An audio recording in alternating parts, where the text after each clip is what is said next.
Kata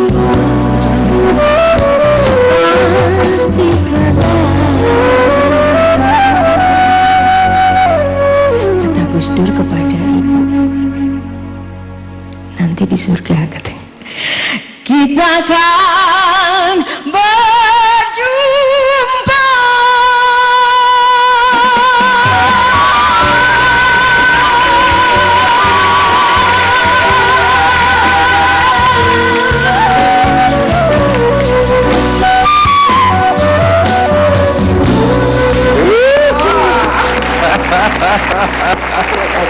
Kenapa Yuni nyanyi untuk Ibu Sinta kok saya yang bahagia ya? Entah kenapa. Ini terima kasih banyak sudah mau hadir menghibur Ibu Sinta ya. Ibu Sinta, tapi kenapa lagu Fatwa Pujangga ini menjadi lagu yang Ibu Sinta suka? Karena isinya ya mencerminkan proses untuk menuju ke perkawinan itu seperti itu. Wah, ada kenangan rupanya. Iya. Tapi sedikit dengar ya tadi itu ternyata saya berpikir biasanya didikan suami terhadap seorang istri itu akan menjadi seperti ini. Jadi tergantung orang yang di sampingnya. Tapi ternyata ibu sudah mengawali semuanya sebelumnya. Jauh-jauh hari sebelum Gus Dur menjadi presiden bangsa. Sama kayak ini gitu maksudnya lebih dari awal. Dan ada yang satu yang mungkin saya ingat dan saya harus pelajarin dari kata-kata ibu.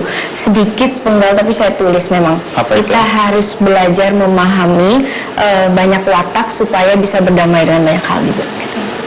Wow. Baik, sekali lagi kita berikan aplaus untuk Yuni Sara.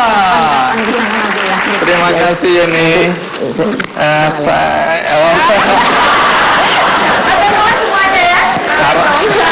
Oke, Yuni Sara, terima kasih.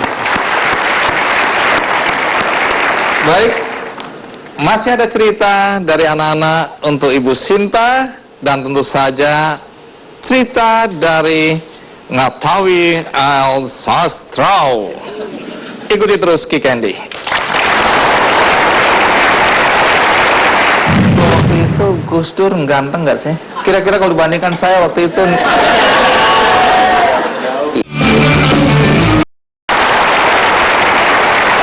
Bu Sinta, Anda pertama kali ketemu Gus Dur itu di mana sih? Di pesantren. Saya muridnya dan Gus Dur gurunya. Tapi dulu waktu itu Gus Dur ganteng nggak sih? Biasa-biasa aja. Kira-kira kalau dibandingkan saya waktu itu. Ya kalau dibandingkan ya saya tetap milih Gus Dur dong.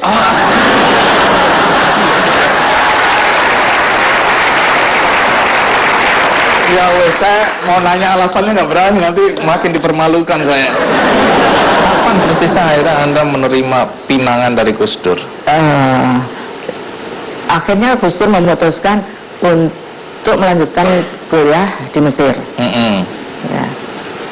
Sebelum berangkat, memang Gus Dur itu berkirim surat kepada saya. Kebetulan saya ada di rumah, lagi pulang di rumah, dan Gus Dur menulis surat yang ditujukan kepada saya dengan diantarakan oleh anak santri perempuan gitu, yang isinya antara menyatakan bahwa apakah saya bersedia menjadi istrinya. Jawabannya adalah ya atau tidak. Mantap, ini baru saya lihat. Keren Gus Dur, keren. Ini namanya multiple choice kan. Ya atau tidak, iya. Terus? Aduh, saya bingung sekali, apa ya saya harus jawab. Mau mengatakan iya, saya belum bersedia, mentah-mentah enggak, saya enggak berani karena guru saya. Atas akhirnya saya bingung. Akhirnya saya menulis, jodoh itu bagaikan hidup dan mati, yang tahu hanya Tuhan. Jika kita memang berjodoh, kita pasti akan bersatu. Tetapi kalau tidak berjodoh, kita pasti tidak akan bisa bertemu. Itu aja. Terus reaksi Gus Dur? Terus ya terus sekarang tinggal dia, bagaimana dia merebut hati saya itu tergantung pada dia sendiri. Terus akhirnya karena tidak pernah masuk kuliah, akhirnya setelah 2 tahun di DO. Gus Dur? Ya, di DO akhirnya pindah ke Irak. Nah, akhirnya ternyata Tuhan menjadikan dia itu jodoh saya. Dengan cara? Jadi pada waktu itu ketika Gus Dur sudah di DO dan pindah ke Irak, saya itu hati saya itu mengatakan, masa sih orang hidup itu harus gagal semuanya gitu. Jadi saya langsung menulis surat pada dia bahwa Anda sudah berhasil menumbuhkan benih cinta di hati saya.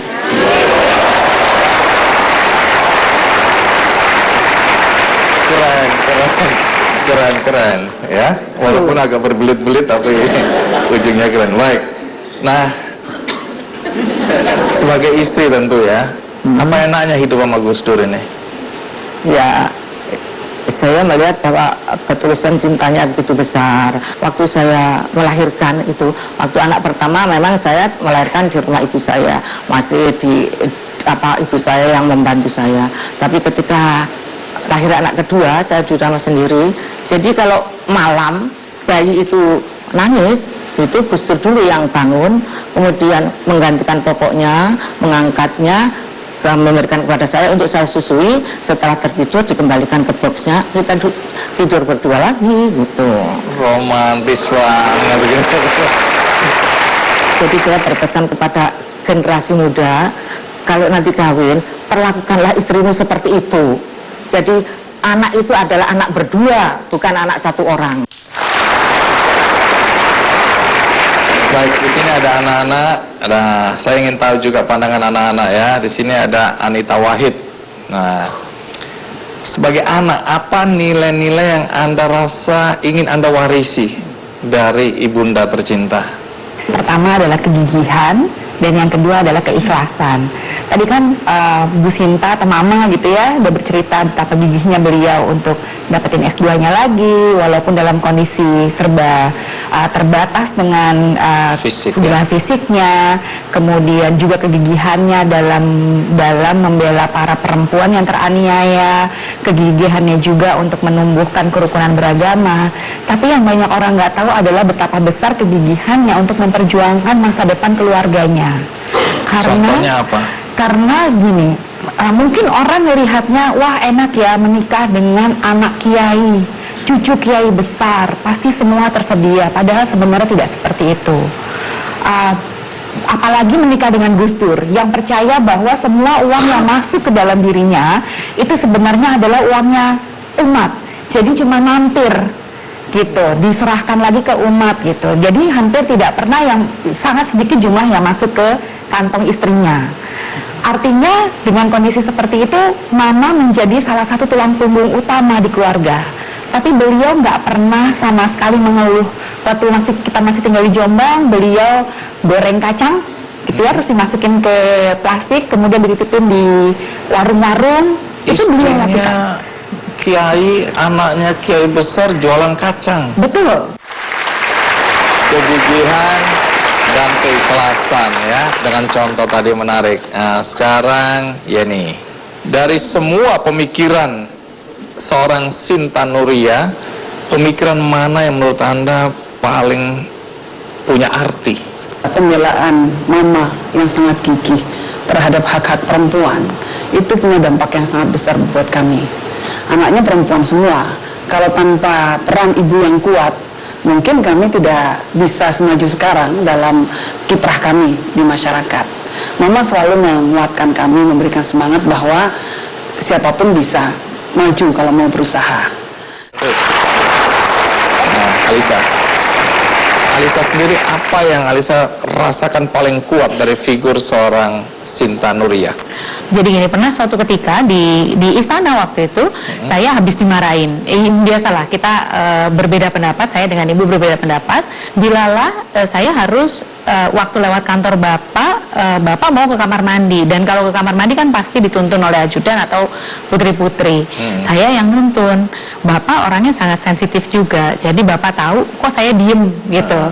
Jadi ditanya, kamu kenapa? Nggak apa-apa. Nah, dari kalimat saya kemudian Gus Dur bertanya, kamu habis nangis? Iya, habis jengkel, habis dimarahin Mama. Nah, waktu itu Gus Dur kemudian menyampaikan begini,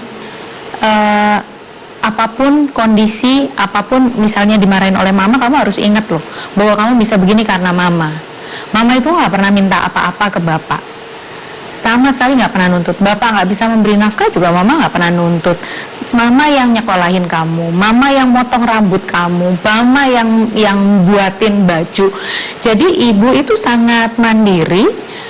Dulu kami kalau lebaran diajak ke department store terus suruh milih bajunya yang mana yang diinginkan. Yang ini terus dijahitin. Oh, bukan. Nggak punya uang. Tidak punya uang. Saya baru mulai potong rambut di luar, dipotong oleh ibu itu setelah kuliah di Jogja, nggak bisa potong rambut ke ibu. Tapi sebelum itu juga dipotong rambutnya. Gus Dur juga saya yang potong rambut. Gus Dur juga ibu yang Maksudnya ngirit ini. salah satunya untuk ngirit ya. Jadi waktu saya kuliah ke Jogja, kata ibu begini, kamu nanti sampai Jogja, kamu kursus jahit sama kursus potong rambut. Jadi kalau suamimu nggak punya uang, anak-anakmu tetap punya baju baru. Kalau suamimu nggak punya uang nanti, ya setidaknya kamu bisa buka potong rambut. Baik, di sini ada Natawi El Sastro ya. Anda dulu dikenal sangat dekat, bahkan ada yang bilang asisten pribadi lah, ada yang bilang anak angkat lah, ada yang dibilang jimatnya lah. Sebenarnya jabatan Anda apa sih? Saya juga nggak tahu, tapi sejak 90 awal, 89 saya kenal Gus Dur. Waktu itu masih di Jagakarsa. Saya berubah jadi aktivis, ya Gus Dur itulah yang menyelamatkan, yang menyelamatkan, disembunyikan di kuburan wali ya, di kuburan gitu mesti. Dan ya, Anda cocoknya memang di situ. jadi begitu umat gitu ditanya, kamu dikejar-kejar ya tuh? Iya, ayo tak sembunyiin, disembunyiin di kuburan gitu. Udah kamu kesini jangan pulang-pulang sebelum tak jemput gitu. Pernah sampai 15 hari nggak dijemput itu. Ini Gus Dur lali kayak gitu. Padahal waktu itu kuburannya masih sepi itu. Tapi kalau datang itu jam 2 malam, setengah 1, setengah 2 datang. Terus ayo mulai, terus aman gitu. Nanti dijemput gitu, pulang. Terus biasa ke Ciganjur gitu ya. Di situ saya bisa melihat, mengamati keluarga beliau gitu ya. Dalam konteks suami dan istri, bagaimana penghargaan Gus Dur terhadap istri atau terhadap kaum perempuan? Jadi ketika di PBNU habis jenguk ibu gitu ya nemeni, Gus Dur itu masih diem lama. Terus saya tanya, ente apa Pak Dur? Lah ya terus ya, ibu itu kan selama ini jalan, terus juga aktif kemana-mana. Pak terus sakit kayak gini itu gimana ya? Gitu. Ya udah Gus kayak gitu.